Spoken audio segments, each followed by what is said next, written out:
जसं म्हणालात की तुमचा अभ्यास हा संबंध आकाशावर म्हणजे तुमच्यासाठी जे अभ्यासाचं पुस्तक आहे ते निरंतर उघडं आहे आणि तुम्हाला या ओपन बुकमधून अभ्यास करायचा आहे. विषय असा आहे की आपण म्हणतो की आपलं आयुष्य आपलं भविष्य हे ग्रहांवर अवलंबून आहे. मला आज तुम्हाला प्रश्न विचारायचा आहे, खरंच आपलं भविष्य हे त्या ग्रहांवर अवलंबून आहे का, जे तुम्ही गेली अनेक वर्ष अभ्यासत आहात? चांगला प्रश्न विचारलाय. तुम्हाला पण तो प्रश्न पडला असेल. ग्रह माणसांचं जीवन घडवतात, नक्कीच घडवतात. बरं. पण आकाशातील ग्रह नव्हेत, बरं. तर माणसाच्या मनातील ग्रह. कुठले ग्रह?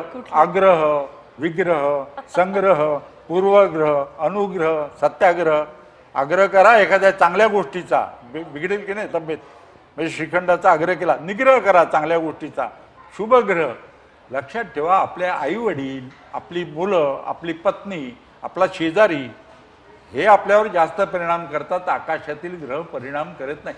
तसं असतं ना, तर भविष्य कळलं असतं ना, तर सगळं सोपं झालं असतं. तसं नाही.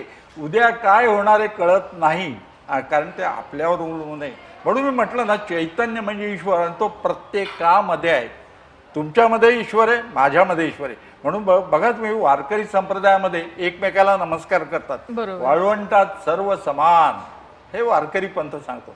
भारतीय संस्कृतीचा संपूर्ण जगात अभ्यास केला जातोय, पण आपणच संस्कृती विसरत चाललेलो आहे. तरुण पिढीला ही माहिती द्यायला पाहिजे. कार्यकारणभाव समजून घ्यायचा, वैज्ञानिक दृष्टिकोन समजून घ्यायचा, आणि मग लक्षात येतं हे कशामुळे होत आहे, का होत आहे, हे प्रश्न आपण विचारून आपल्याच प्रश्नांचं उत्तर आपण शोधायचं. आणि आजी आजोबांचं, घरचे जे पालक आहेत ना, त्यांचं कर्तव्य आहे, मेहनत कर योग्य दिशेनं, हे सांगायला पाहिजे. बरं.